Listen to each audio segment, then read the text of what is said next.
Welcome to another student edition of Great Books, featuring a panel of local students sharing their interest in classic literature.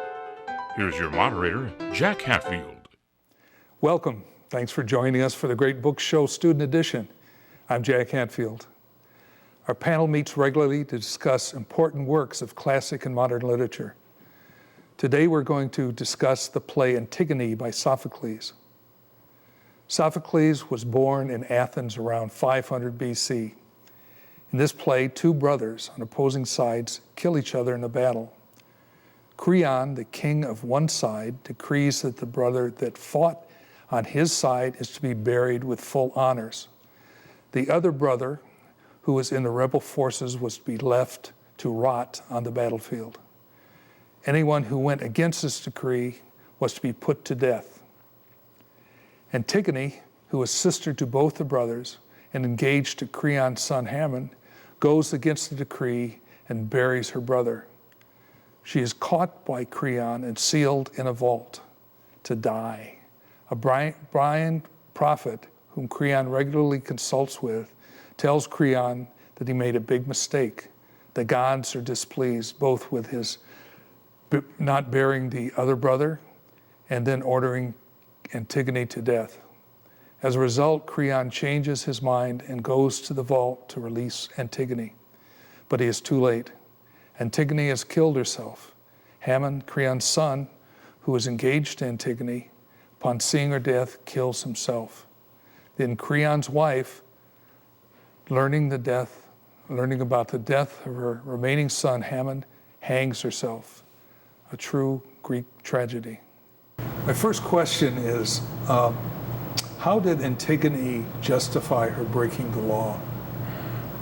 Well, a large part of this for her is she always talked about how she thought that Creon's law was not of divine law, and that she thought that his laws, even though they may be technically the human law of the city, she did not believe they followed what the gods wanted her to do, and she felt that she needed to be loyal to her family, and that was much more important. She also stated that death demands the same rights for all, no matter what side they fought on or who they betrayed, and that death is indiscriminate, and that she had to do this, or it would be dishonoring her brother. Mm-hmm. And another element of death that was incorporated in her logical process was that she believed that everyone has to die at some point. So if her death comes from this disobedience of the law, then it was only natural because she'd have to die at some point. Then what's the other side? What was Creon's argument for putting her in? Well, he thought that in her disobeying the law, she was creating anarchy in a way. And he, especially back in this time period, coming from the perspective that we have of a democratic country, is different from their perspective of pretty much just a dictatorship. But he believed that this is the law, and so she should follow it. And she thought in a more democratic way, which is, I feel, in our minds, why it is so much more accepting that she felt this way. But he thought that in her doing this, she was creating anarchy, and that it was showing that other people could disobey, and if he didn't punish her, then other people in the town would not feel that he was enforcing things the way he should. I also feel like the reason that Creon created this law, because the law that she could not bury her brother, or anyone could bury her brother, was because the forces that were going against each other, the two different countries, were at war. So if they buried the brother, then that could show signs of weakness or mercy, or that they weren't a strong country, that they let their emotions get in the way and they wouldn't do whatever it would take to win the war. Also, I think it's, to some effect, kind of a bit of almost a vendetta on Creon's part, that he's kind of putting his own feelings of bitterness and a wish to insult the corpse ahead of kind of what the people or the gods would want, kind of almost an act of hubris. I mean, it said earlier that the people in the streets are supporting Antigone. Mm-hmm. What side do you think Sophocles is on? Do you get a sense for that? I had a feeling that at heart he probably wants to take Antigone's side, kind of sympathizing with her more, but I think in a way to make it more acceptable to the city's rulers maybe, or to embrace both sides, he made the chorus initially sympathetic to Creon, but I think at heart Sophocles, as you can see at the end, how the readers are meant to sympathize with Antigone by the end, he did not support Creon's decree. I feel in a way he's not on either side.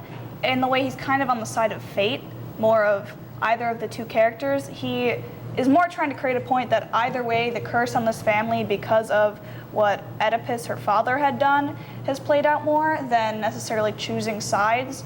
And if you had to choose a side, he's more towards Antigone because throughout the story, it's, the blind prophet, the man who's speaking directly to the gods is telling him what you've done is wrong.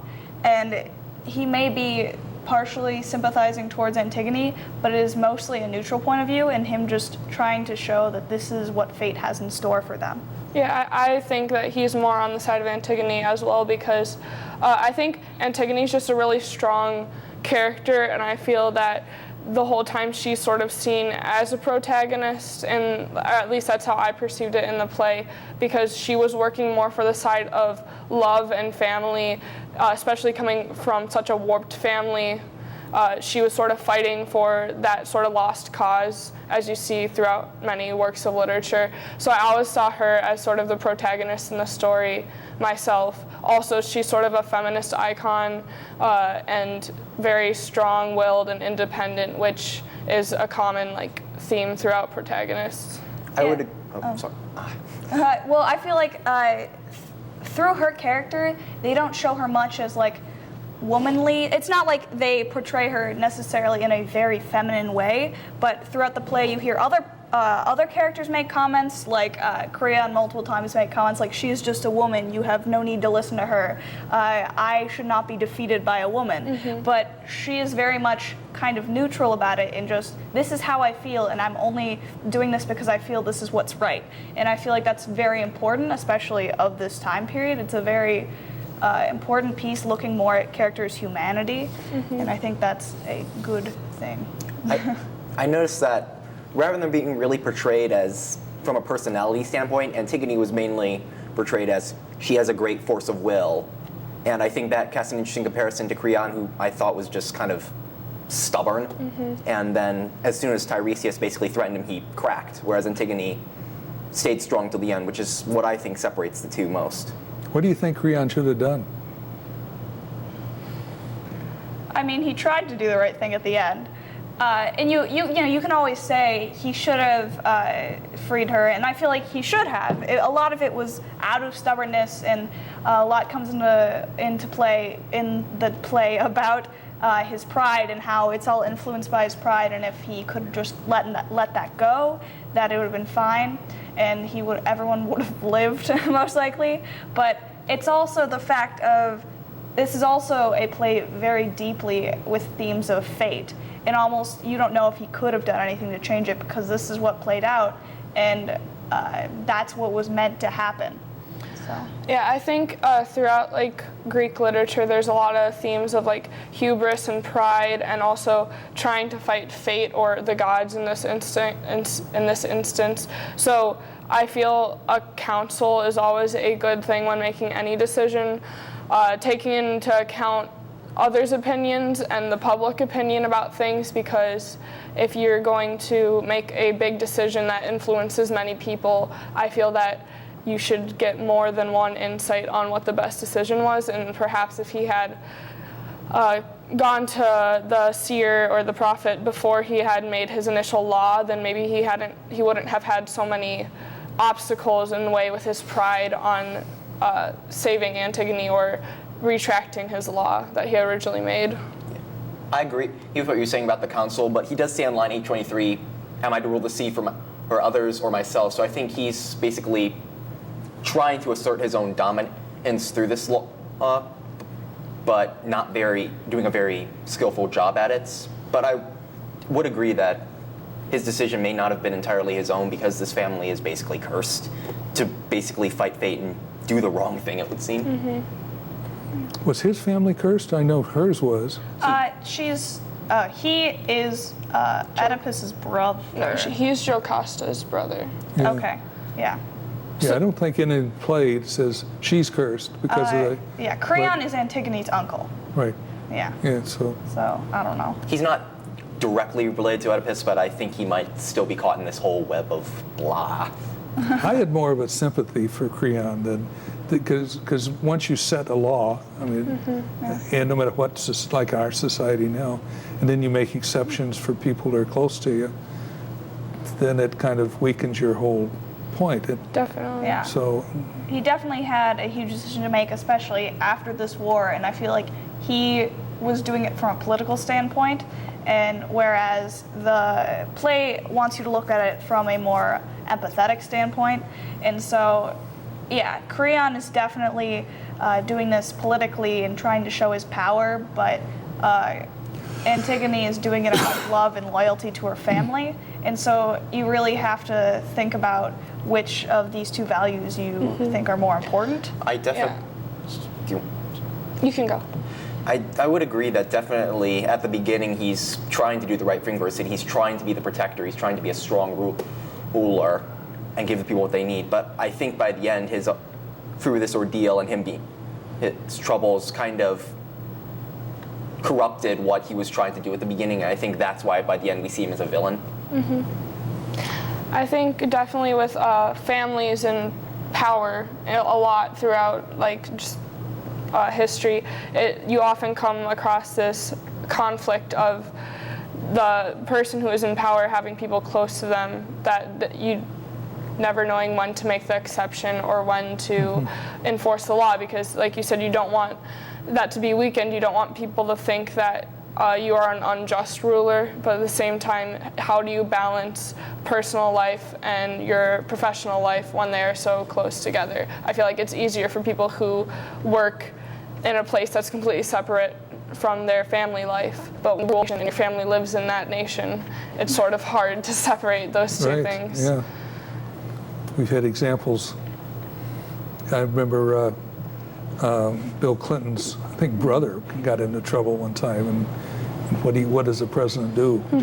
But anyway, you mentioned fate and the gods, and that I got a little confused there because, not from you guys were saying, but from the story, because the Creon says, it's just, and gods say I should put Antigone, punish her. And then Antigone comes back and says, who knows what the gods are really saying. And so it's that whole, throughout this story is the gods are brought up quite a few times, but people, how do they know? How do they know? That I thought was interesting because both Antigone and Creon eventually will claim some allegiance with the gods. Antigone mainly only Hades. But I think it comes down to that, in a sense, people will always take the aspect of the deity that they want to see in a way. They will take say this pantheon, they will take the aspect of the gods or a god that they think may sanctify their cause. And I think that's maybe what Sophocles is hinting at, that what is God anyway? Both of them are trying to use it to basically support themselves. I feel that though both Creon and Antigone may bring up their own points of fate, Tiresias, the seer, is brought in to actually kind of clarify that, because he's supposed to directly talk with the gods and know what the gods say. And even though Creon, based on this time period, may have been chosen by the gods to lead this country, he's not always right. And so Tiresias comes in and is kind of clearing that up in a way, and he is supposed to be the light in that situation to help you understand what is going on in that situation, I guess. There's a portion, there's a messenger comes in, and he seems to have more to say than most messengers. He seems to, and here's something he said. He said, I cannot say of any condition of human life, this is fixed, this is clearly good or bad. Fate rises up and fate casts down the happy and unhappy alike. No man can foretell his fate. So he seems to be saying that just these people didn't have any choice. It just fate took them away, and they're screwed. Yeah, I feel like it was definitely one of those like lose-lose situations where Creon could pardon Antigone and receive the public backlash that he was making exceptions and not being a fair ruler, or he could damn her or condemn her and then lose, like what happened in this story, lose his son and his wife. So I feel that fate does sometimes come in and give someone a vendetta, basically telling, like, maybe he just wasn't meant to have a good life, and some people suffer and some people can't avoid suffering and some people can't change their situation much, and I feel Creon was put in one of these situations, and even good men sometimes can't make a good decision or make a decision that would solve all of their problems.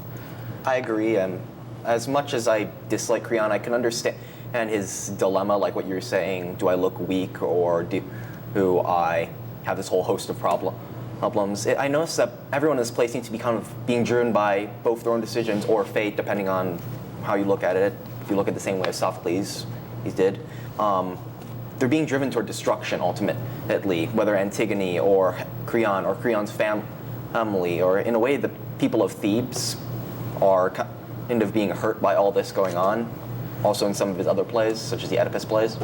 Yeah. I mean, this entire family is cursed, and in the end, it really is the ultimate Greek tragedy.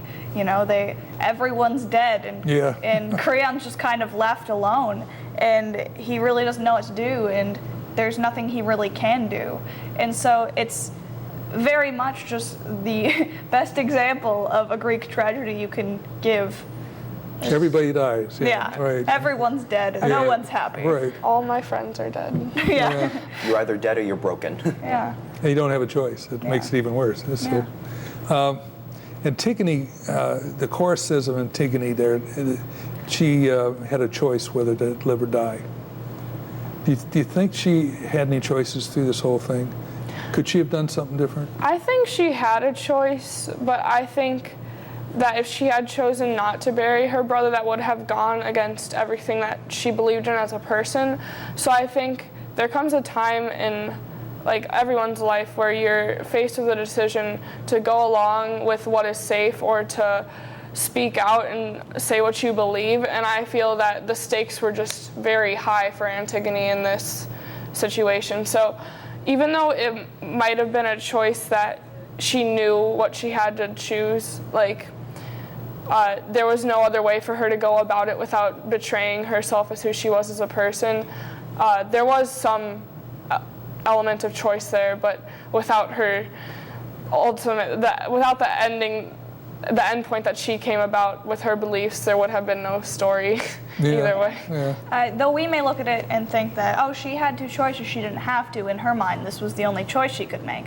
And so, in a way, it's kind of also fate.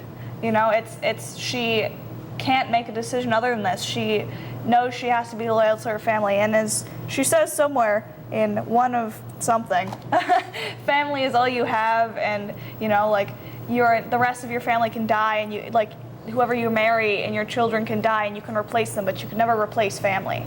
This is the only family that you really have, and so she feels that she needs to stay loyal.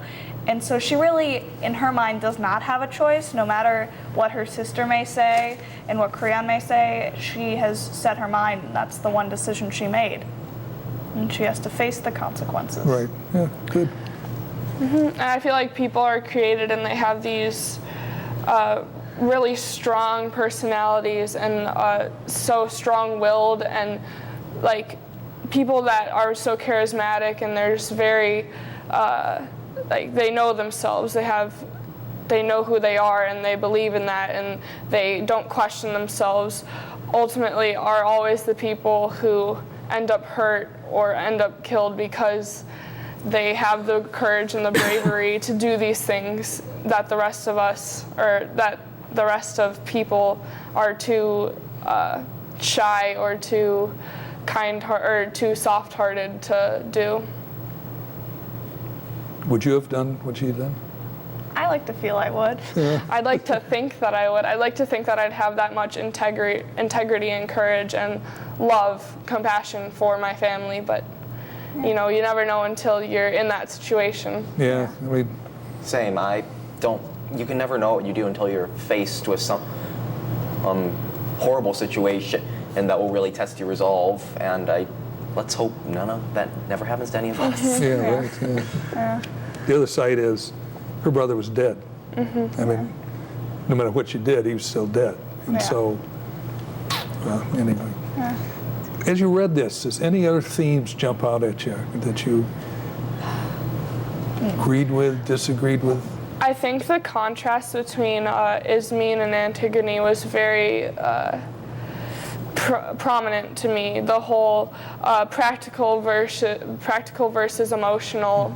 I feel like that's a very relevant theme even today, where you have to think about, especially like, for example, a career path. Do you want to do what you love, or do you want to do what will get you a job in the future? I feel like the whole Ismene versus Antigone thing was very influential for my reading the passage, especially because at the end or in the middle, when Creon calls upon Antigone to tell her that he's going to, what he is sentencing her, Ismene sort of comes forward and says, like, I'll go with you. Like, she sort of asking, because she realizes her flaw. So I feel Sophocles is sort of saying there, like, you can be as practical as you want, but what you really live for is the things that you're passionate about. So you can't lose the things that you love just because you know that that the outcome might not be as practical as you'd like it to be. I also feel like bringing up the whole thing of her coming forward after Antigone's already done something about it, I feel like it's very much kind of telling the story of, you know, the real important thing is the first person to say something about it. You know, it doesn't take much strength to join a crowd, but it takes strength to start a movement. And I feel like that's a very important thing in the book, especially when Antigone's like, oh no, you can't join me, I don't want you to die, which is, I think, partially out of wanting to save her sister, and partially kind of pride, and I did this, and I took the strength to do this, and you can't take the credit from me. Definitely. And so there is definitely a battle between Creon and Antigone, because both of them are prideful people, but for different reasons. So. I think, since we're on the whole Ismene Antigone thing, I think it's almost a bit of a distinction between the nice people and the great people. Ismene obviously wanted security. She wanted to stay safe, her sister to stay safe, which in a way is loving your family. But what I think Antigone, being on a whole of a greater magnitude of personality, he was willing to do anything for even her dead brother, which I think is what makes her the much more memorable character. Well, it's many. I mean, we don't want to downgrade her. I mean, she had, at the end, she said, yeah, I'm willing to be killed with their sisters. So. Yeah. I think that's also a showcase of regret, of not wanting to be on the wrong side of things at the end of history. Like, or just honor. Maybe it wasn't history. Maybe it was just her honor that came through. So. Yeah. I find it very interesting that they never mention what happens to her at the end. Like, every other character is covered as to what happens, pretty much, every other main character, and they don't say anything about Ismene.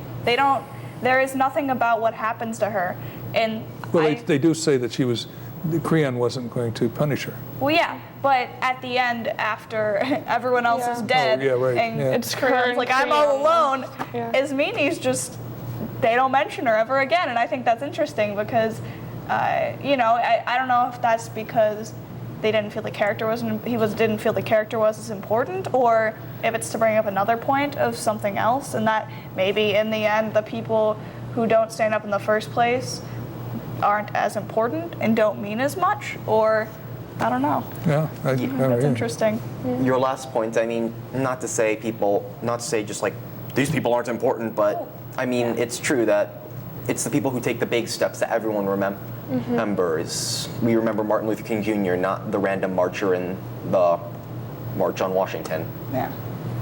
What that leads me to the next question. Coming last, we have a few minutes left. Is what parallels do you see with our contemporary life? not to be too political here, but I kind of, when I thought of the whole Snowden thing with someone defying the government's kind of authority, but some people have supported him, whether online or just in their conversation, and then he's kind of suffering for it in a way, but still you might say what he did was kind of defy tyranny in a way. Yeah. Or you could say some other things about it Yeah. as well. Yeah. But Yeah. Obviously it's controversial, but just kind of made me think of that. okay.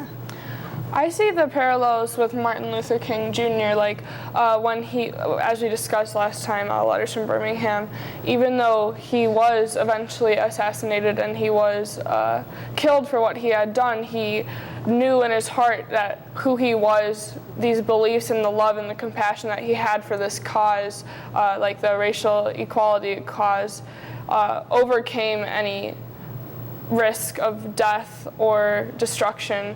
So in this case, he would be sort of the Antigone character, and perhaps the people telling him, don't go against the flow, don't make conflict, don't shake the boat, because you'll only end up getting hurt, are the main characters here, because, he did die. Like that's the ultimate punishment, I guess, for believing and sticking to what you believe. But I see that parallel here as well. Yeah.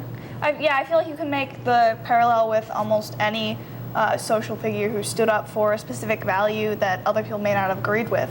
It's anyone who steps out in society and does something that other people don't expect. You can definitely make a good parallel to this story. Yeah, and I also see it, the problem people in government have for the good of the country versus the good of one individual. Yeah. And that's sometimes tough, sometimes easy. So Yeah. Also, it's with them trying to find a balance between authority and compassion, and which is obviously a universal struggle and theme, which I think anyone who has had to tell people what to do would struggle with.